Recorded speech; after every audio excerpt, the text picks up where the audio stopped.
mom is famous for like Mira Nair. She made some Mississippi masala, which had Denzel Washington and some crazy like Indian chick or whatever who was in there and stuff. So like, oh, she's amazing. What a great thing. Well, it was a cultural revolution. She did Namesake, which made Kal Penn famous and all that. But she's also like a raving lunatic in some of her policies. She wants, if people who are in India who know her political point of view, she actually left India because she was trying to push Sonia Gandhi to become, prime minister, and the country was like outing her pretty much. So anyway, those who know about it will say. This dude comes from a family that's worth multiple millions, and he's living in a rent-controlled apartment. Yeah, that's a problem. Well, I mean, look, JB, it's kind of like Is he just a man of the people? Oh, hold on. It's just like all the Democrats. This is the scam they do. Bernie Sanders, the millionaires need to say becomes a millionaire. The billionaires we need to. Okay.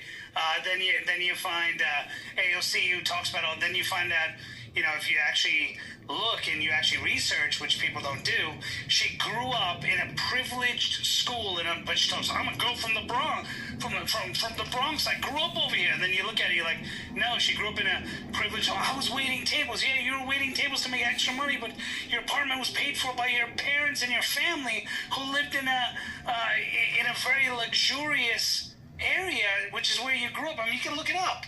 What's that? Benny Johnson did the whole video. She grew up in Westchester. She grew up in the Bronx.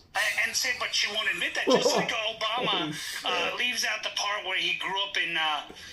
Where did he go? Now I forgot. It wasn't Thailand. Kenya. No, not Kenya. No. Indonesia. 2025, we're doing the birther movement. Right? So those things, look, I'm not talking about where he was born. I'm saying he was raised for part of his life, and actually a large portion of his life, by Mr. Sotero. The book, Hope from My Father, is a book about a sperm donor who he never met. He became, and he admits it later in life, of course after he's president, or after he's eligible for re-election.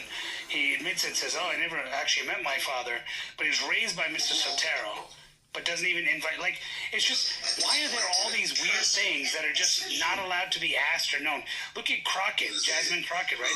She acts like she's from the hood and she knows all this stuff. And then you actually research and you find out she grew up in a very rich neighborhood. She actually is very well articulate. She's never talked the way she talks now. And you can actually watch videos. In fact, Benny Johnson put one on, I don't like Benny Johnson so much, but he put it on X, and he actually did an investigative report on it. He actually interviewed people that grew up with her, and